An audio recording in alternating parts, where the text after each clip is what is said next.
அனைவருக்கும் வணக்கம். நம்ம இதில் என்ன பார்க்க போகிறோம் அப்படின்னா, தமிழ்நாடு சீருடை பணியாளர் தேர்வு வாரியத்துக்கு பார்த்தீங்கன்னா, முன்னாள் டிஜிபி சுனில்குமார் அவர்கள் நியமனம் பண்ணியிருக்காங்க. கண்டிப்பாக உங்களுக்குலாம் தெரிஞ்சிருக்கோம். இதுக்கு முன்னாடி பார்த்தீங்கன்னா, சீமா அகர்வால் ஐபிஎஸ் அவர்கள் சேர்மனாக டிஎன்யூஎஸ்ஆர்பிக்கு இருந்தாங்க. இப்போ பார்த்தீங்கன்னா, அவங்கள மாற்றிட்டு புதிய தலைவராக முன்னாள் டிஜிபி சுனில்குமார் அவர்கள் நியமனம் பண்ணியிருக்காங்க. இந்த செய்தி கண்டிப்பாக உங்களுக்குலாம் தெரிஞ்சிருக்கும். ஸோ இப்போ நம்மளுடைய எதிர்பார்ப்பு எல்லாமே என்ன அப்படின்னா, இப்போ அடிஷ்னல் லிஸ்ட்டு கொடுத்தாங்க. அது எஸ்ஐக்கும் கொடுத்தாங்க, நம்ம பிசிக்கும் கொடுத்துருக்காங்க. எஸ்ஐக்கு ஃபிசிக்கல் டெஸ்ட் முடிஞ்சது. ஸோ ஃபிசிக்கல் டெஸ்ட் முடிச்சுட்டு அதுக்கான ரிசல்ட் எப்பொழுது கொடுப்பாங்க அப்படின்ற மாதிரி எதிர்பார்த்துட்டு இருக்கோம். ஸோ அடுத்தது பிசிக்கு ரிசல்ட் நமக்கு ஃபிசிக்கல் டேட்டு இந்த மந்த் எண்டிங்கில் தான் கொடுத்துட்ருக்காங்க. ஸோ அது ஒன்றும் பிரச்சனை இல்லை. அடுத்தது எஸ்ஐக்கான புதிய அறிவிப்பு நோட்டிஃபிகேஷன் எப்பொழுது வரும் அப்படின்றத நம்ம எதிர்பார்த்துட்ருக்கோம். ஏன்னா எஸ்ஐக்கு நம்ம அடிஷ்னல் லிஸ்ட்டு கொடுத்ததுனால நமக்கு அடுத்த புதிய அறிவிப்புக்கான நோட்டிஃபிகேஷன் பார்த்தீங்கன்னா நமக்கு டிலே பண்ணிட்டு போயிட்டே இருக்குது.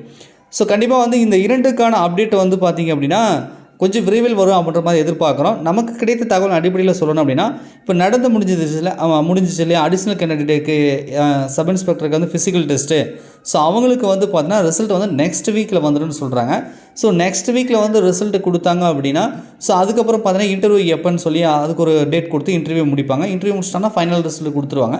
ஸோ இதெல்லாம் முடிக்கவே நமக்கு ஆகஸ்ட்டெல்லாம் முடிஞ்சிடும். மேபி செப்டம்பரோட தொடக்கத்தில் கூட வரதுக்கு வாய்ப்பு இருக்குது, ஏன்னா ஃபைனல் ரிசல்ட் கொடுக்குறதுக்கு. ஸோ ஃபைனல் ரிசல்ட் வந்ததுக்கு அப்புறம் தான் நமக்கு புதிய நோட்டிஃபிகேஷன் எஸ்ஐக்கு கொடுப்பாங்க.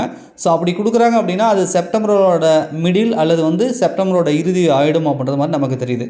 ஸோ நிறைய பேர் எதிர்பார்த்துட்டு இருக்கிறது இப்போ என்னென்னா, எஸ்ஐக்கான புதிய நோட்டிஃபிகேஷன் எப்பொழுது வரும்னு எதிர்பார்ப்பீங்க. அதேமாதிரி அடிஷ்னல் கேண்டிடேட் எஸ்ஐக்கான இப்போ நடந்து முடிந்த ஃபிசிக்கல் டெஸ்ட்டுக்கான ரிசல்ட் எப்போ கொடுப்பாங்க அப்படின்ற மாதிரி எதிர்பார்த்துட்டு இருப்பீங்க. இந்த இரண்டு அப்டேட்டும் உங்களுக்கு ஷேர் பண்ணுறதுக்காக தான் இந்த வீடியோ நாங்கள் மேக் பண்ணோம். ஸோ நெக்ஸ்ட் வீக் ஃபிசிக்கல் டெஸ்ட்டுக்கான அந்த ரிசல்ட் கொடுப்பாங்க. அதுக்கப்புறம் பார்த்திங்கன்னா நம்ம இன்டர்வியூ எப்போன்னு சொல்லுவாங்க. இது முடிச்சுட்டு ஃபைனல் ரிசல்ட்டு முடிச்சுட்டு செப்டம்பரோட மிடில் அல்லது இறுதிக்குள்ளே நமக்கு கண்டிப்பாக அடுத்த புதிய நோட்டிஃபிகேஷன் எஸ்ஐக்கு கொடுப்பாங்க அப்படின்ற மாதிரி நம்ம எதிர்பார்க்குறோம். நன்றி, வணக்கம்.